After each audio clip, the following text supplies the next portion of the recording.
Welcome to LOA Today. I'm Walt Thiessen here with Louis D'Souza on this Monday, April the 22nd, 2019. It is 8 a.m. in New York, 5 a.m. in Los Angeles, 1 p.m. in London, Sydney, Australia. I think you're around, I forgot to check the time today, but I think it's around 11 a.m. there. But wherever, or 11 p.m., wherever you are, whatever you are doing in the world, thank you for joining us for another episode of LOA Today, your daily dose of happy. And today is Richard Bach Day. Today's the day we are continuing our ongoing exploration of Illusions, a book that was published by Richard in the mid-1970s. It kind of took off, became almost a cult thing. It was just so widely followed. And what was it? What were the numbers that we found, Louis? We said that Illusions 2 came out, and how many people had bought Illusions 2? That was about 66 million, I think. Yeah, that's a fair number. I mean, that's like a, that's Illusions 2, never mind Illusions 1. Yeah. Exactly, yeah. And I'm sure it was all sold totally based on Illusions 1. Yeah. So at least that many people bought it, probably in the hundreds of millions. I mean, I don't know about you, but I've bought hundreds of copies and given it to other people. Have you really? I haven't bought that many, no. I think I have two. But year after year, I just, whenever I purchase one, I don't purchase one, I purchase about 7 or something. Wow. They all vanish, and then I buy another 7. And that's pretty cool. But yeah, to give that many away. And there's good reason for it, because I posted something in the Law of Attraction Changed My Life group to let people know, hey, this is one podcast you want to make sure you're listening to. Yeah. Because of the topic. And, my cat is going to start chewing up paper. He's decided he's going to be a pain in the neck. But, I posted about it because this is a book that is really just remarkable in how accurate it is about law of attraction in what I would call the pre-LOA era, before Abraham, before Seth really came in, before all this stuff started to really just explode like that. He was ahead of his time in that sense, which is pretty cool. Way ahead of his time. Excuse me, I have to let my cat out, but just take a second while I'm letting my cat out to talk about why Illusions is such a great book from your perspective, because you can probably go on for 20 minutes about that, but just take a minute. Well, first of all, Illusions is a really short book, incredibly short. So it's easy to read.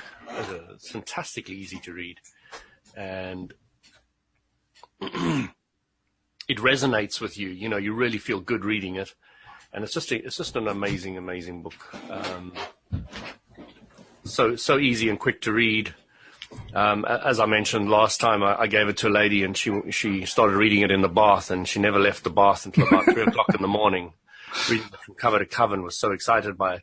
And it does that to you. It really resonate with your source, and your source is saying, I agree with this, I agree with this, I agree with this. And almost page after page after page, even though what it's saying is something that is quite incredible. In its lengths and breadths of what the accurate use of the law of attraction, or clear use of the law of attraction, can actually manifest for you. It just blows you away. It's like, wow, we're in this LOA group and we're talking about manifesting a car. That's nothing besides swimming in the ground, or walking on water, or flying. It's just like we haven't scraped the surface yet of what is true. Possible. Well, yeah. Well, that's something I was noticing over the weekend, how just in my own journey, I have a lot that I want to learn. I have a lot that I want to explore. And I started doing some exploration over the weekend. And it had, I guess I couldn't call it an unexpected result, because it really should have been expected, but it had a delightful result in that I felt really, really good after just making some attempts. Not that I succeeded in swimming in the ground or anything like that. But didn't quite get there. But just exploring this stuff made me feel a rookie, man. Yeah, I know. Well, I can tell you've been swimming in the ground. You got the dirt all over your hair. Sorry, I forgot to wash again this morning. Well, you see, you're supposed to do it. You did it the Richard way. The Richard way is just to swim in the earth and just kind of have to shake yourself off. The Donald Shimoda way, that's where you come out and just kind of flakes off of you. Yeah. That's another level. That's another level. That's right. Oh my goodness! I just lost my copy. Oh, here it is. So yes, we read chapter 1 or part 1. I'm not sure are these chapters or parts or whatever they are. But one of the cool things about this book too is that it's fiction. I mean, it's written as a fictional story, Mm.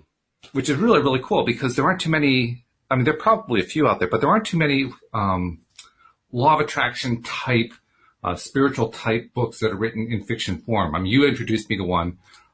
There's this one, but I can't think of a whole lot of others beyond that, you know? I can't either. Not with the clarity. Not with the clarity. Not with the clarity. So. And not that somebody who's taken Abraham Hicks stuff and put it into their own form. Yes. Of course, we're doing, and right. many other people are doing. So, right. Well, what I perceive the Abraham Hicks teachings is going to do, it's going to get lots of people like us and thousands of other people taking the law of attraction teaching that they've got and putting it in their own mold. Mm. And different people will be attracted to different molds, and then it'll all lead up to kind of the Abraham Hicks teaching. Your microphone just attacked you.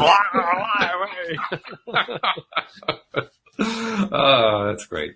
But what I really like is the idea of the physical universe is really, we're on the leading edge, and yes. If somebody understood what that meant, they would start getting a lot more satisfied with where they're at.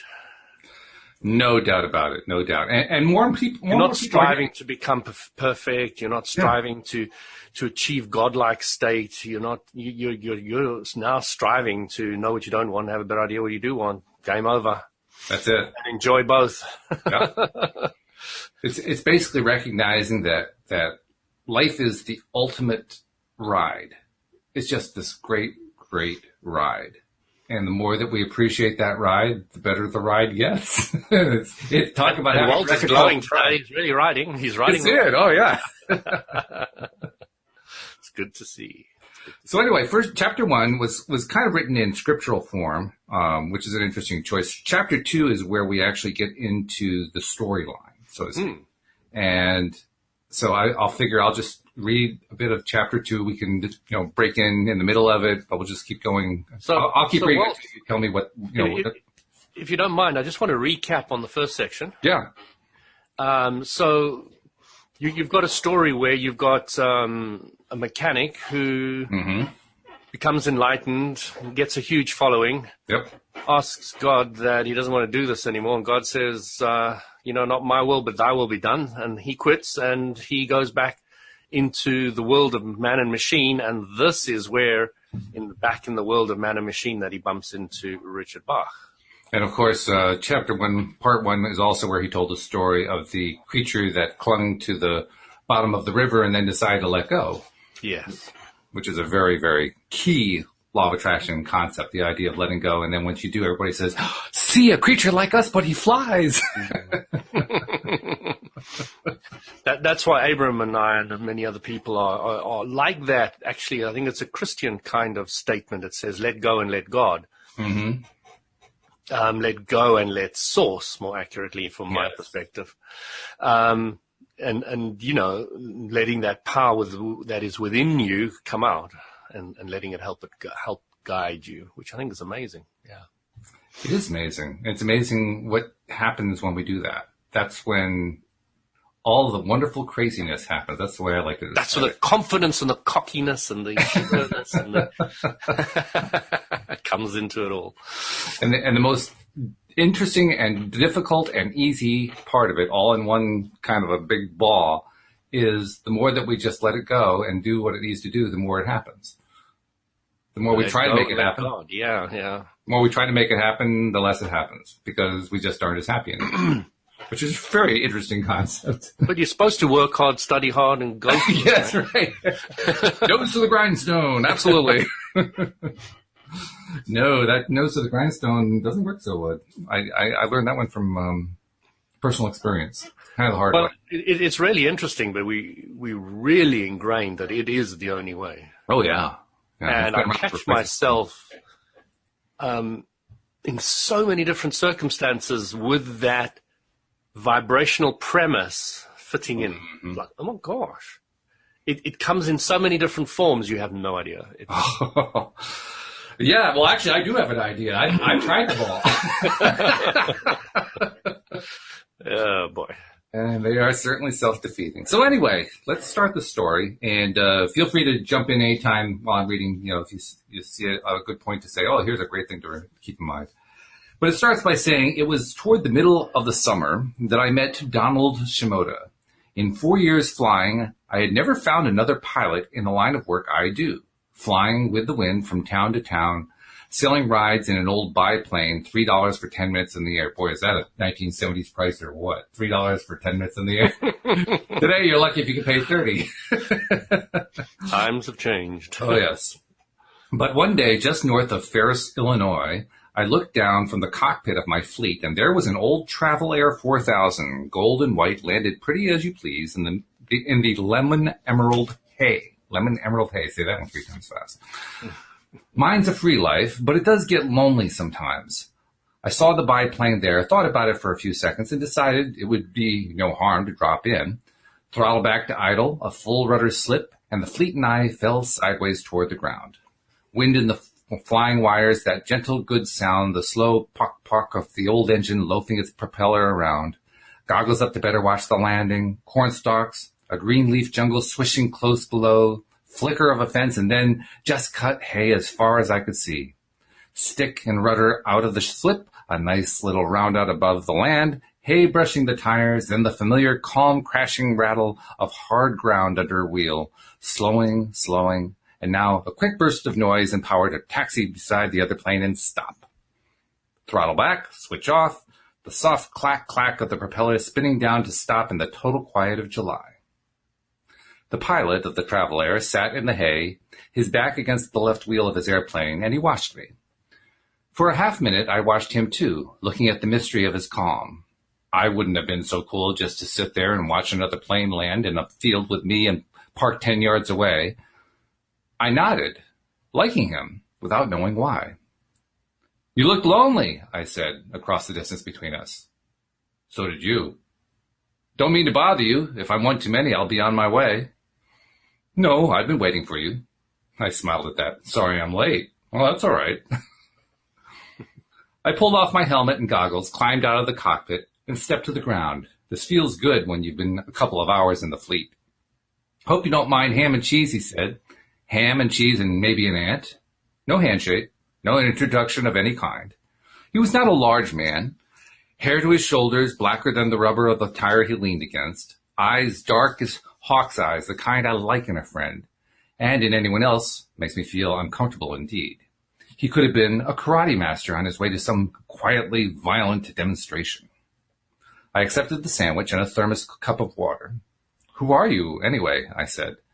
Years I've been hopping rides, never seen another barnstormer out in the fields. Not much else I'm fit to do, he said, happily enough.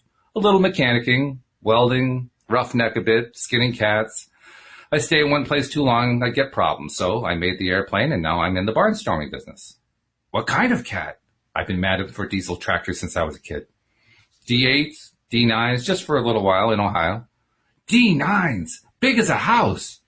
Double compound low gear, can they really push a mountain? Well, there are better ways of moving mountains, he said with a smile that lasted for maybe 1/10 of a second. I like that. I leaned for a minute against the lower wing of his plane, watching him.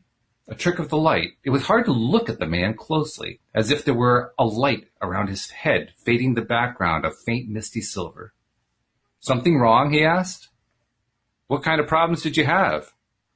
Oh, nothing much. I just like to keep moving these days, same as you. I took my sandwich and walked around his plane.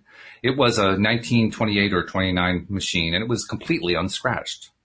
Factories don't make airplanes as new as his was, parked there in the hay. 20 coats of hand-rubbed beauty rate dope, at least. Paint like a mirror pulled tight over the wooden ribs of the thing. Don in old English gold leaf under the rim of his cockpit, and the registration on the map case said D.W. Shimoda. The instruments were new out of the box, original 1928 flight instruments.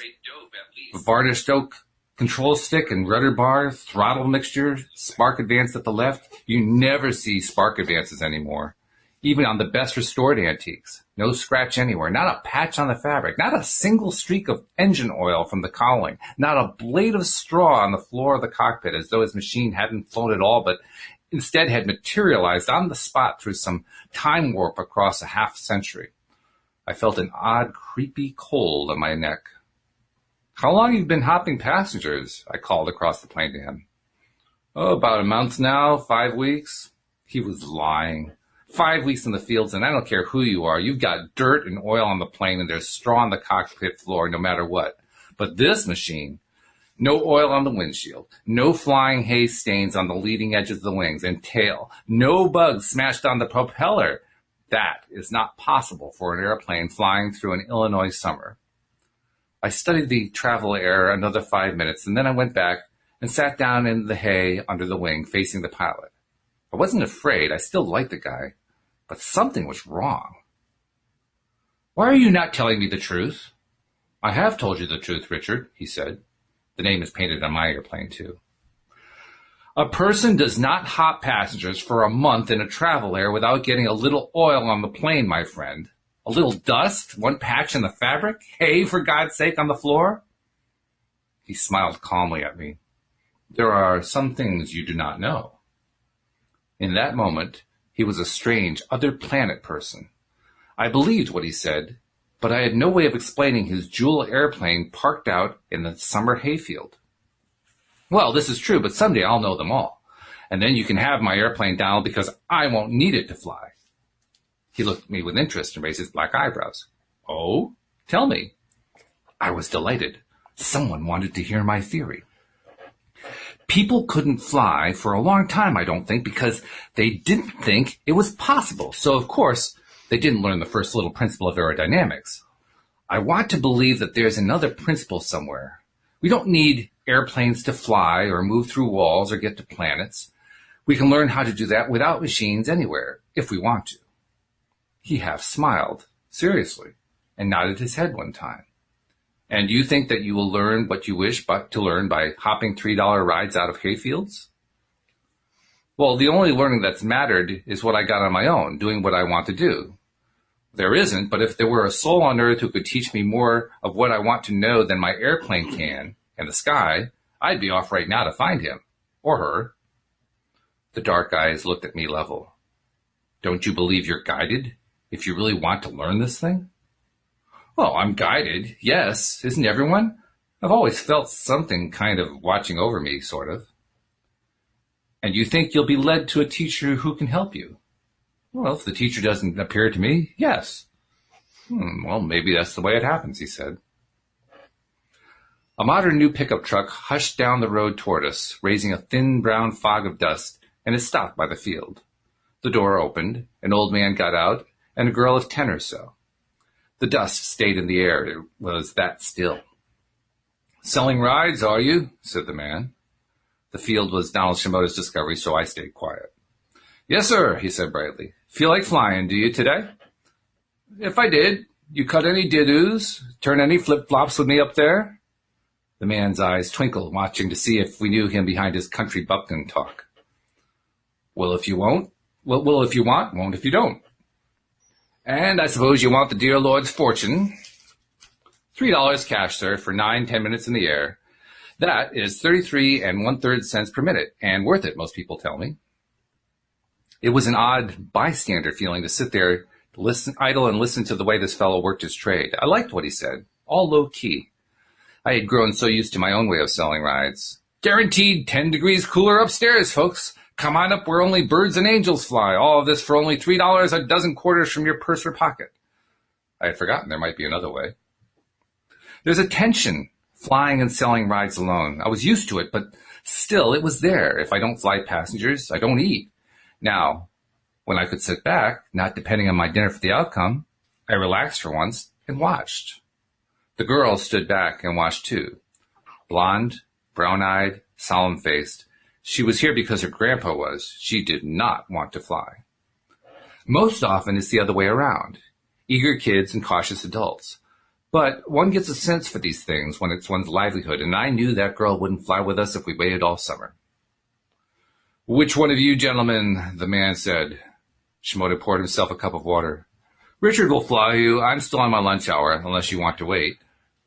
"No, sir, I'm ready to go. Can we fly over my farm?" "Sure," I said. "Just point the way you want to go, sir."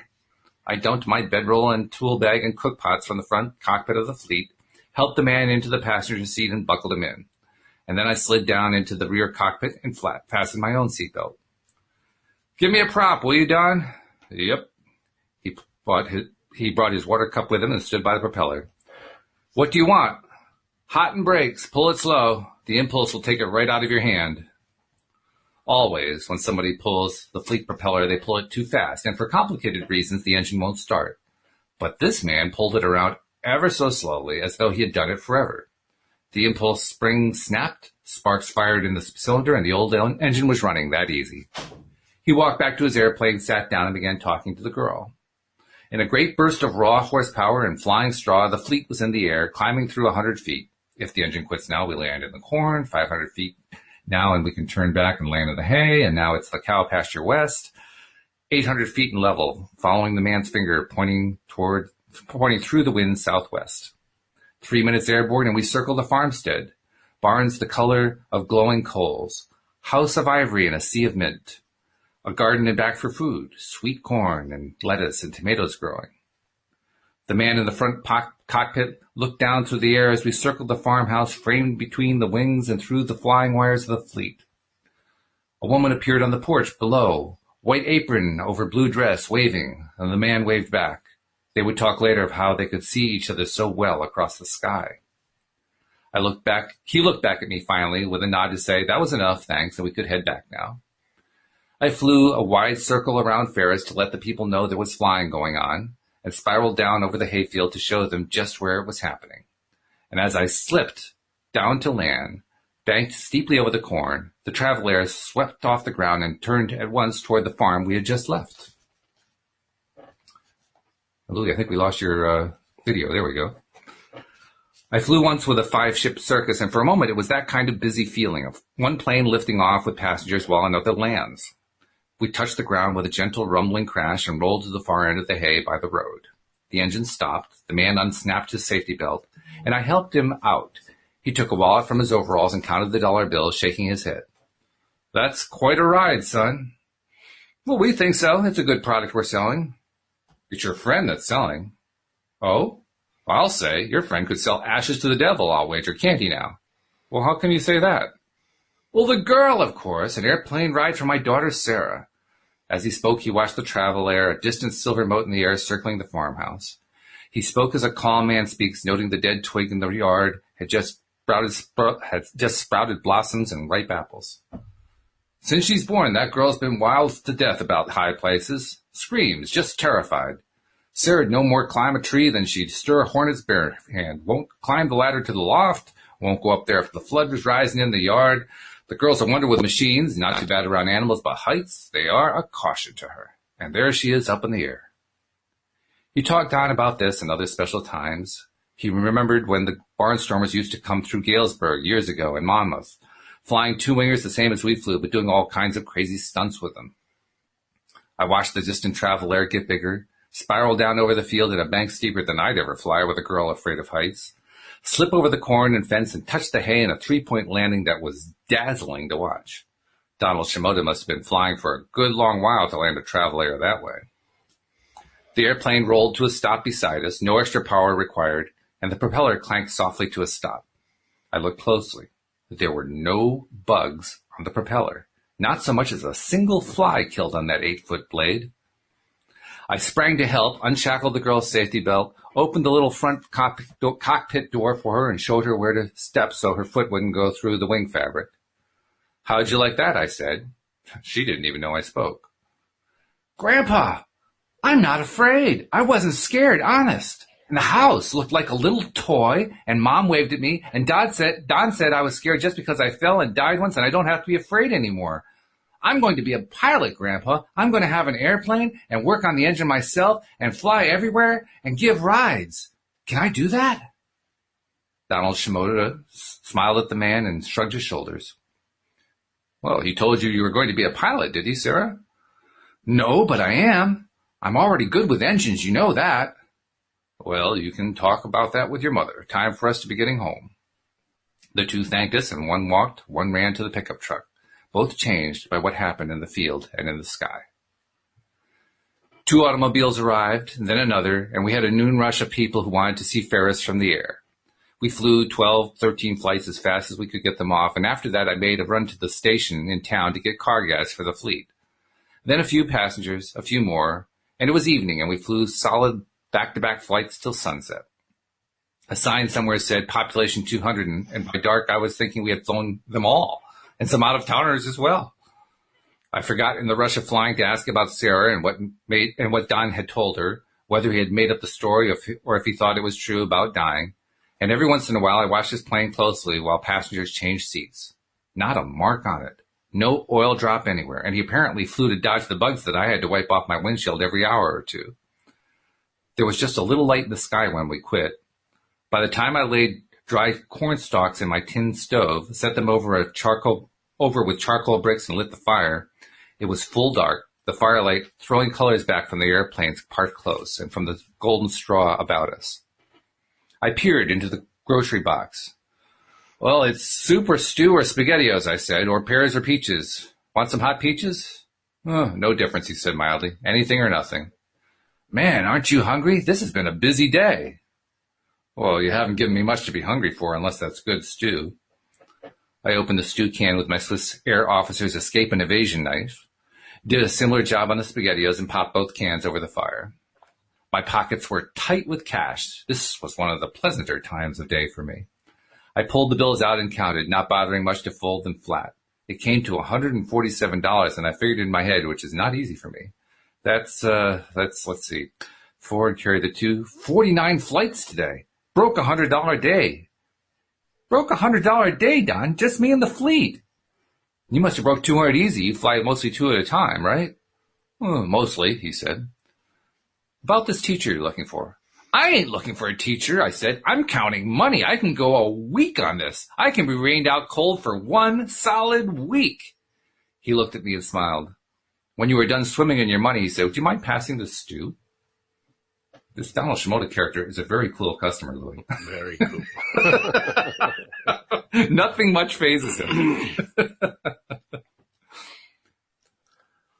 When you read that chapter the first time, and you read the story about the granddaughter who had a fear of flying, and Donald Shimoda attributed it to a past death experience. Yeah. What did you think of that the first time? Well, you'll have to go through my history. When was the first time I read it? So I was brought up in the book as a kid. So I don't think I thought too much of it then.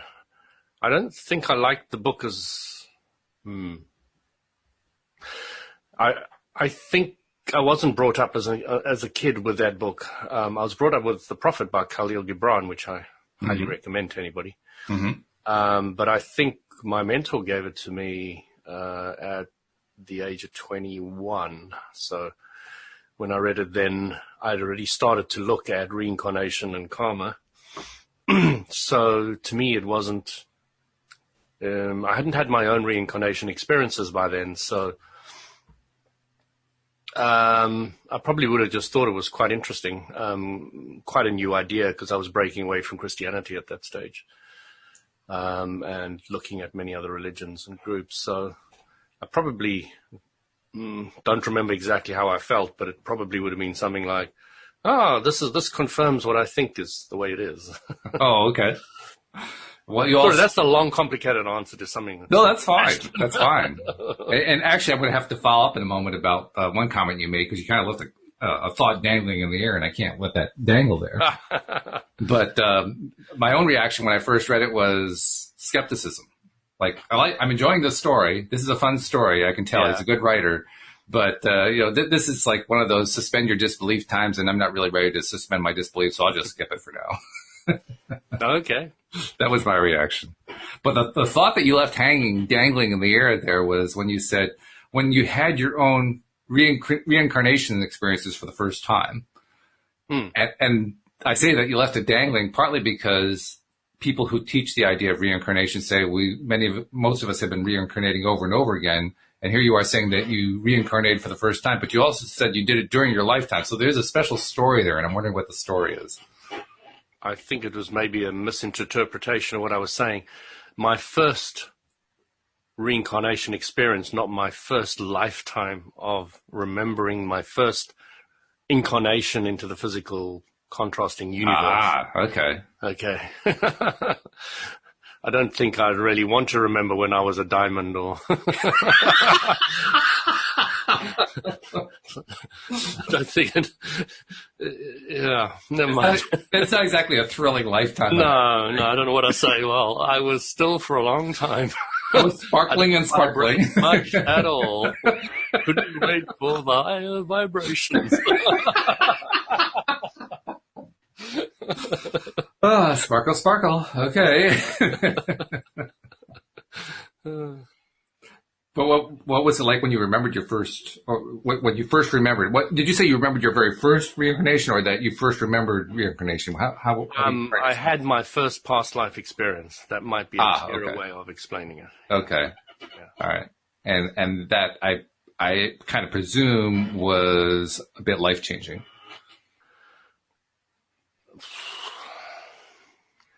It's complicated because it is a very, very specific experience, a very, very clear experience. And it seemed to be me in a past life. That seemed to be quite clear. Mm-hmm. But again, once you start understanding the entire nature of reincarnation and karma, you start looking at it very differently to the way then. The way I looked at it then is this was a past life. I was in India.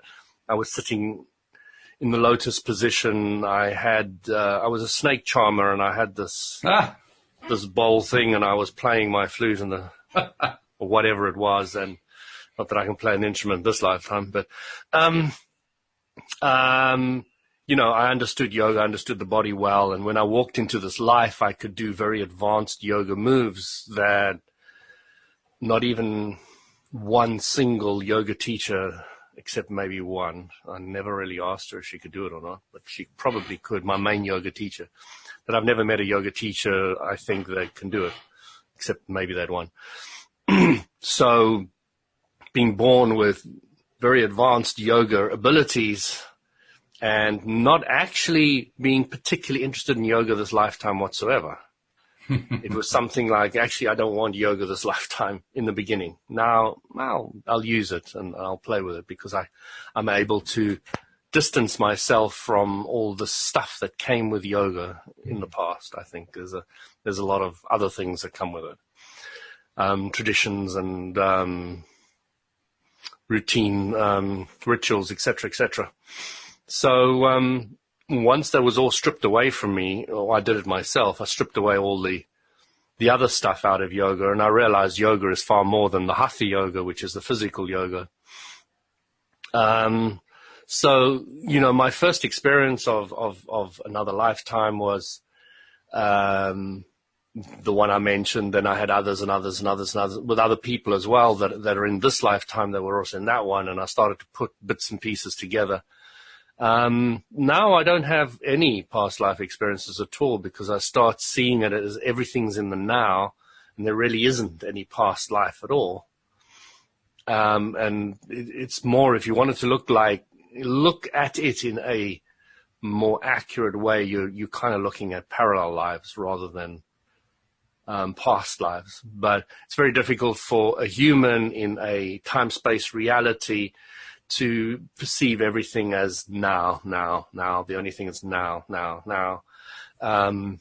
And because we see ourselves grow from small to old and all the rest of it, so we kind of see a time frame. And, of course, Donald Shimoda, Richard Bach, Donald Shimoda, is pointing out that we don't have to live by any of those standards. We can grow to a young adult type body and stay like that forever. That's the implication of what they're saying with the biplane. It's not necessary to age, and the only thing that ages you is. Is this a question? This is a quiz. Oh, okay, yeah. My thought process, and it's me. I'm the one who's doing it. And what is the thoughts that age you? I'm still working on the answer to that one. I know that there's a list at this point, but tell me what your not list is. specific. I'm talking about general. So I'm saying, anything that doesn't feel good, anything that's focusing on what I don't like. Focus on what you don't want. Okay? Oh, yeah. So any mental thought that is focused on what you don't want ages you. So I've just given humanity on this amazing podcast the secret to endless longevity, looking good, younger, fitter, happier, is feeling good. Thinking and feeling good. Thoughts, whenever you're focusing on what you're feeling good about, you're on the right track. By the way, Susie had a nice comment for you. She says, I know what Louis is talking about. I had a very similar experience during a sound healing session. By bringing those lifetimes into the present, it really helped me to understand the energy around a serious health problem and got me on the path to healing by myself. Yeah. Yeah. So, Susie, there's an interesting aspect of your story that I wanted to clarify in a way. You might understand this, but I went to a reincarnation seminar, and the guy kept on saying, it's good. You can do this method and that method to experience your past lives, and on and on. I put my hand up and I said, why do you want to experience past lives?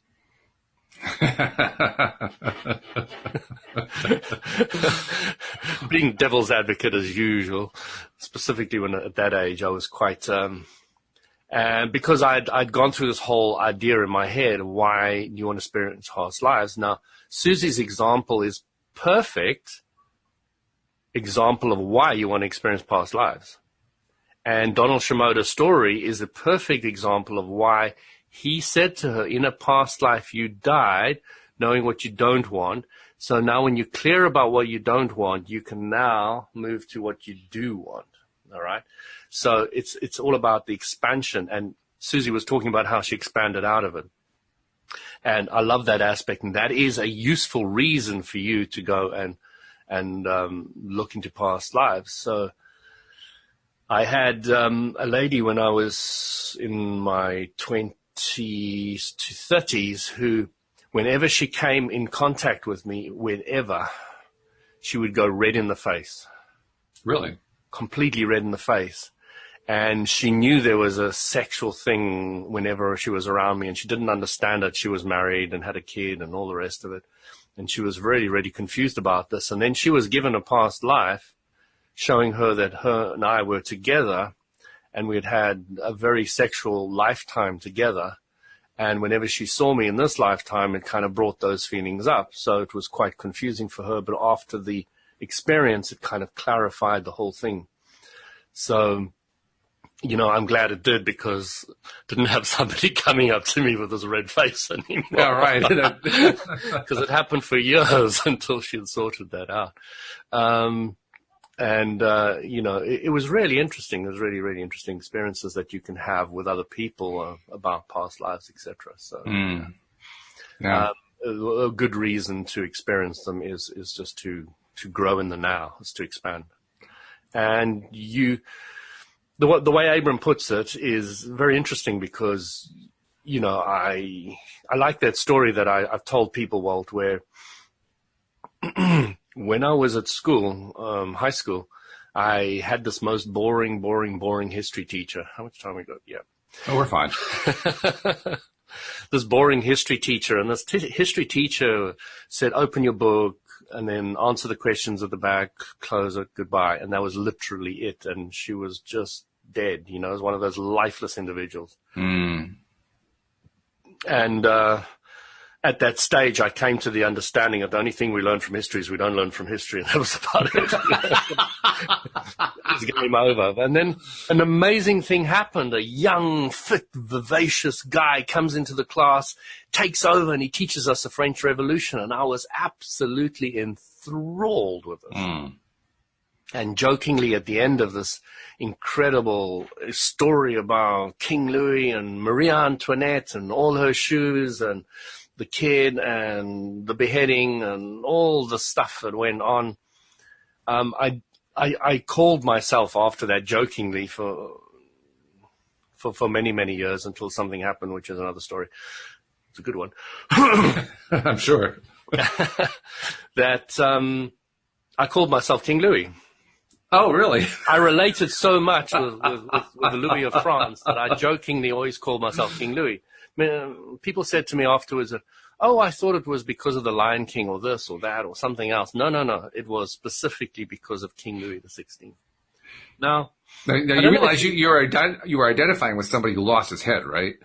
Yeah, I know. I was always wondering why I had that crick in my neck, but it now makes sense.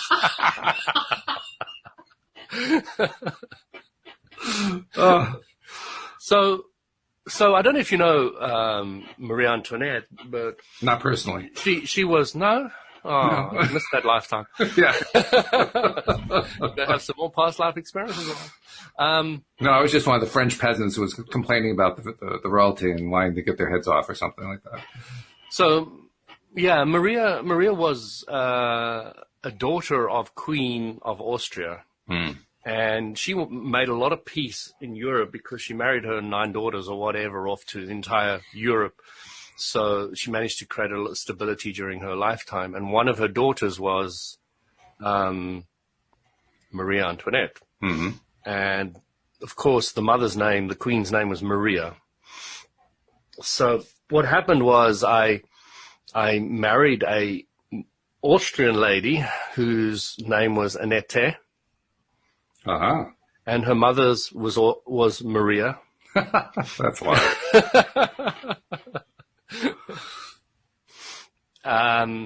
And we both have a strong connection and feeling towards that French Revolution and time period and story. That's interesting. So was I King Louis at one stage? Who cares? Doesn't really matter. But I associate with the vibration of it. Mm-hmm. I even brought a teacher into my reality that taught me it in a great, fantastic way. Right. I married a wife who's got a similar name and comes from the same country. Mm-hmm. Her mother was Maria, who also is a bit of a matriarch who runs the whole show. Yeah, okay. So, it all fitted together. It was just amazing to me when you start putting the pieces together of past life and current life. It is amazing. This is kind of tied into something I was learning over the weekend. I'm not sure how familiar you are with the other co-hosts who do the show with me Monday through Friday, but Bill G does the Tuesday show with me and with Alex King. And he's been introducing us to a modality he likes called SRT, stands for Spiritual Response Therapy. And it's basically a way of using a pendulum to connect on an intuitive level to higher spirit and so forth, and communicate and clear problems and all kinds of stuff like that. So pendulums have been used forever. Oh, yes. And so I've been kind of dabbling in it, kind of learning it. I like I told him, I didn't really know why I was doing it. I was just kind of doing it because I just felt like, okay, let's go do this. But I couldn't give a clear reason for doing it. Anyway, over the weekend, I've been doing some experimenting. I've been practicing with it, trying to learn how to use it consistently and get consistent results. And it occurred to me that, this is actually something I brought up to him. It occurred to me that so much of what gets focused on in this SRT therapy thing is all about negative stuff. Lots of negative stuff. It's about getting rid of all these negatives that are in your way and all that kind of thing. And I started thinking about it from an Abraham perspective. Mm-hmm. Thinking about, that's a whole lot of focusing on what I don't want. It would be a whole lot better if I focused on what I do want. And in the midst of exploring that, I had that moment of clarity that said, this is like all of the different tools. There are a whole bunch of tools that are out there, or tools or practices, things like, going into past lives, all that kind of thing that exists for us to do a couple things. First, to go into the contrast and decide what it is we like and what it is we don't like. Mm-hmm. And secondly, to learn from them and decide, okay, where are we going to go with it? What do we want to do next? And that is one of the big themes of illusions. Yeah. I mean, we haven't gotten there yet in the book, but Richard learns fairly quickly, I think it's in the next couple of chapters, that we are here for doing 2 things and 2 things only, to learn and to have fun. Mm.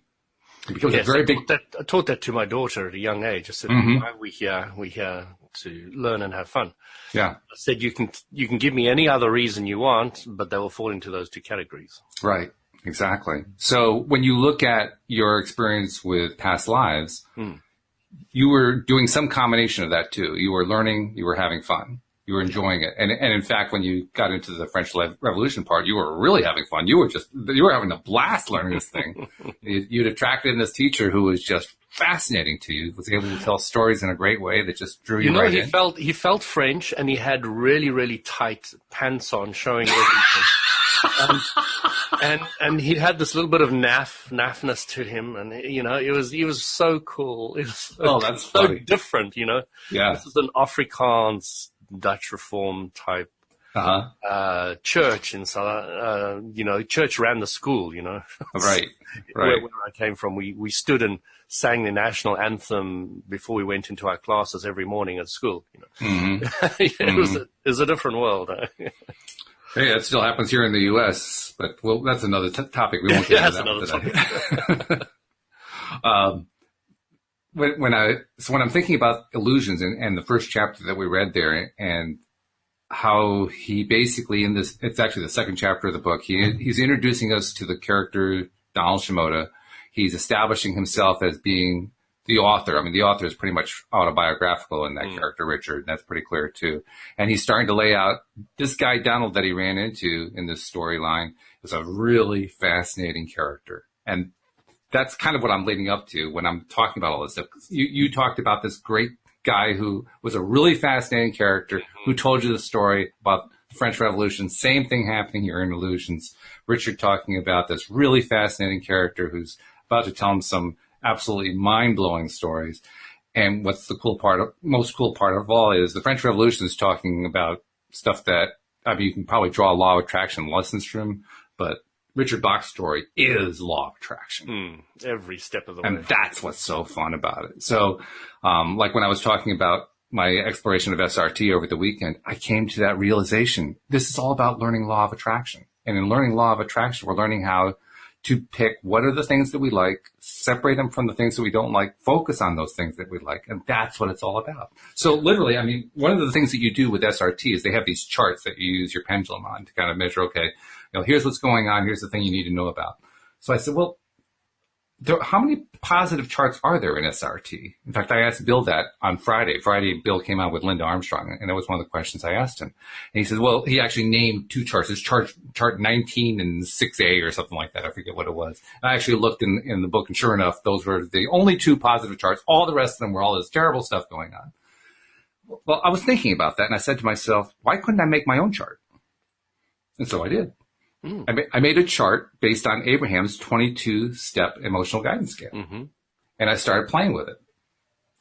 And I wasn't sure what to do with it. I had no purpose. It was just like, let's just create a chart and see what happens. So I used Adobe Illustrator and I created a chart and printed it out. Nice, neat looking chart. And I started playing with it. And I didn't even know what to do. So I started using the pendulum. I said, so chart, tell me where I am on the scale right now. And went right to the point on the scale where I was. It was perfect. I loved it. And I said, and where was that? Let's see. I can tell you. If I look at the scale, I always forget the different. It was at positive expectation / belief, which is the fourth point down from the top. Yeah. So I was in a pretty good place. And so I said to myself, well, gee, I wonder if I can use this tool to climb the scale. That's where you were at when you asked the question, or is that where you were at on average? That's where I was when I asked the question. Right. Okay. Right. And then I asked myself, well, Abraham teaches, you want to climb the scale one step at a time. I wonder, can I use SRT to climb the scale? I had no idea how to go about doing that. But I asked the question using the yes-no graph, and the graph came back, yes, you could do that. It's like, okay, let's give it a shot. What do I do? I had no idea what to do. So I just tried something. I don't even remember exactly what I tried. I just tried something. And I took a measurement, and when I took a measurement, literally about a minute later, I found I'd gone up one step on the scale. So now I was at enthusiasm / eagerness / happiness. And I thought to myself, cool. What I've just demonstrated to myself is that I took a tool, this SRT tool, and I used it as a way to climb the Abraham scale, which is exactly what Abraham teaches us. Which is exactly what we teach. So all of these tools are all about us learning how to climb the scale, learning how to be deliberate creators, learning how to select what we want and select out what we don't want and say, yes, I want that, and no thank you on that. It's what all this stuff is. And that's what I see illusions as. When I first read illusions, I was confused by it. I was intrigued by it. I didn't know what to make of it. But now looking back, I understand this is another tool. This is another tool for deciding what it is that I want and what it is that I don't want. And it's a wonderful tool for that. It is. Brilliant. Yeah. Brilliant. So that was my big insight. That's why I came on the show today. I felt great because of that experience. Fantastic. So I wanted to break this down for you just so from my perspective is what you're doing when you're using a pendulum is you're trying to learn to communicate with your non-physical self. Right. Your source energy. Okay. Right. Your vortex that knows everything that you want. All right. So do you have to use a pendulum or can you just listen to, does it feel good? Does it not feel good? That's an interesting question. I mean, because ultimately Abraham would teach, and I think it's true, that you can just listen to how you feel. One of the reasons I was intrigued by the idea of using the pendulum is that I know what it's like to express the idea that I'm not sure how I feel. Like, I know I'm feeling okay-ish, but if I tried to pick sometimes if I try to pick out a point on the scale. How I feel clearly is quite a clear emotion that you're not in the best place. Well, that much I knew. Yeah. I knew I was somewhere around this area, but picking exactly where I was on the scale was kind of tough to pick. So I figured, I wonder if I can help myself learn to tune in better by using the pendulum. And that's ultimately what my question was. I didn't know it at the time, but that's what I was trying to figure out. Can I use the pendulum to help me kind of calibrate my understanding of how I'm feeling at any given moment? And of course you can. There are millions of tools out there, and the law of attraction will bring you the appropriate ones for you. Right. Okay, and none of them are wrong. Right. That's what I love about Abraham Hicks' teaching. None of them are wrong. Yep. Okay. They're all right. And the law of attraction is going to bring the more appropriate one to your door because you're going to be a vibrational sync to it. Exactly. So it's important to know that all these different tools, they all can work. And the basic thing that you need to keep inside of you with great clarity is that your source energy is your guidance, and your source energy is a vortex of what you want, and that vortex of what you want wants to help you get it. And it'll give you positive emotion if you're heading the right way, and it'll give you negative emotion if you're heading away from it. And that's why you might feel completely different to exactly the same subject and question that I have. Right. Because your vortex wants to send you to everything you want, and what's in your vortex of what you want is different to what's in my vortex of what I want. Exactly. So it might give you a different one. So therefore, the important thing to understand is that each individual has their own unique guidance system. That's right. And when you understand that other people's opinion is not anywhere near as valid as your emotional guidance opinion. Okay. They might be good as a sounding board to get for one or other reason, but it's a complete relearning to trust yourself rather than other people, getting your children not to believe in the parents so much, but to believe in themselves more. And you see the same thing on Facebook. You see people who post, I'm trying to do X, whatever X is. It's important to me, but I need some vibes. Send me some positive vibes so that I can do X. And every time I see that, I want to say the same thing. The best vibes come within you. Connect to yourself. Connect to your own feelings. You'll get the vibes a whole lot more powerful than anything else anybody else can send you. But people will tend to rise to your level of expectation. And your level of expectation is if you send them positive vibes, it will help them. Oh, yeah, it does. I'm not saying it doesn't. Sure. Yeah. So, I can see, depending on how you look at it, you can really use that as a positive tool. Sure. And it's not something I fight against anymore, but I now see the way that they want to use it. It's where they're at and the way they think it's going to be best for them. And I send them positive vibes and, hey, cool, man, ride the wave of the expectation that I have and go for it. So, I know I don't have to type in the Facebook, I'm sending you positive vibes. I just have to think it because that's how it actually works. It's not actually typing. Right. So I can do it quickly and easily without even going anywhere, but I know we've got 5 minutes left, so probably need to wrap up there. No, that's all right. We actually have an extra minute beyond that because we started a minute later. This is one thing I wanted to say. Don't you believe you're guided if you really want to learn a thing? So what he's saying is, don't you believe that there's a vortex and the vortex wants to take you to where you want to go? Yeah, that's basically it. I mean, that is basically it. I hadn't actually equated that until you said it just now. Yeah. That was essentially the same thing as the Abraham vortex, but it is. Yes, it is. And, when your student is ready, the master appears. It's all the same thing. Yep. And the master is always ultimately yourself, because your point of attraction is going to bring the appropriate person, not the other way around. Isn't that interesting? Because we so often look outside ourselves for the master, but the master is actually inside. Do you know, I had a fantastic statement from a good friend of mine in South Africa the other day. And he said to me, I've noticed something that you've been saying, that everybody seems to be realizing that they are their own guides. And I see that so much recently. And I was like, yeah, that's an interesting way of putting it. I hadn't quite noticed that, but I'm seeing that a lot myself. But again, I know my point of attraction is going to bring people who think similar to me. So, but it is something I'm coming across quite a lot at the moment, is that people are starting to realize that they have their own guidance. Mm-hmm. Yeah, that's true. It's really all about learning to trust your own guidance and to recognize it for what it is. And what Walt was trying to do with that Facebook post, he was trying to say, turn in and look at your own guidance. Yeah. And look at your own guidance. It's all right there. Which is something that we're not, as humans, it's not something we're programmed to do.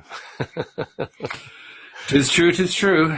We haven't got that active vibration going there. Yeah. Well, let's put it this way. We are learning how. More and more of us are learning. Yeah. We're learning to trust it. We're learning to connect. Yeah. And it's a growing number, and it's exciting too. I like that. I like that fact a lot. I do want to take a couple minutes before we finish the podcast up today to remind people that if you're not yet a subscriber, please become one. It's very simple to do. We've got links in, if you're listening to the live stream, we've got links in the post where you're seeing this. If you are listening to the podcast, we've got links in there as well. Just click on the right link for your particular device. But if you can't find the links, they just aren't anywhere that you can find, just go to the homepage of our website, loatoday.net. And right there at the top of the page, you will see a link that is designed especially for your device, because it's actually smart. It's a smart page, Louis, a page that actually knows what kind of device you got and shows you the right one right there. You just click it. It's like a one option choice. You just click the one option and it just walks you right through it, which is pretty cool. You have the enlightened website. The enlightened website. That's right. I don't have like a little flash of light whenever you push the button. It knows what you want. And of course, once you become a subscriber, share the fact that you're subscribing. Actually, as you're listening to this episode and other episodes, just share the fact that you're listening so that more and more people can get their daily doses of happy. And that's our multi-dimensional message that we try to put out in every episode. And I've done it again here. So my day is complete, Louis. I've got the message out. So with the last minute or so that we've got left, what's your big takeaway? What's the one thing that you think people should remember more than anything else from this chapter? From this chapter? I'm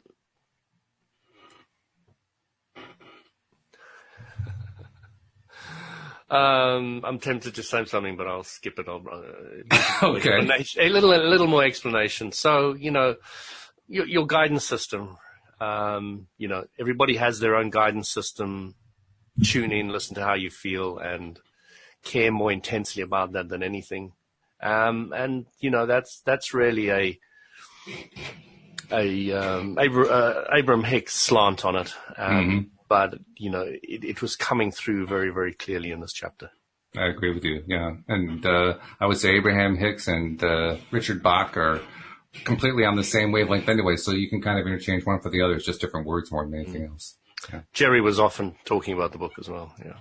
Yeah, that's true. That's right. That was one of his influences, wasn't it? Yeah, I remember that. So, okay, well, this has been good. We will carry on with chapter 3 or part 3 or whatever you want to call third part next week. But in the meantime, Louis, have a wonderful week. You too. Enjoy yourself. Yeah.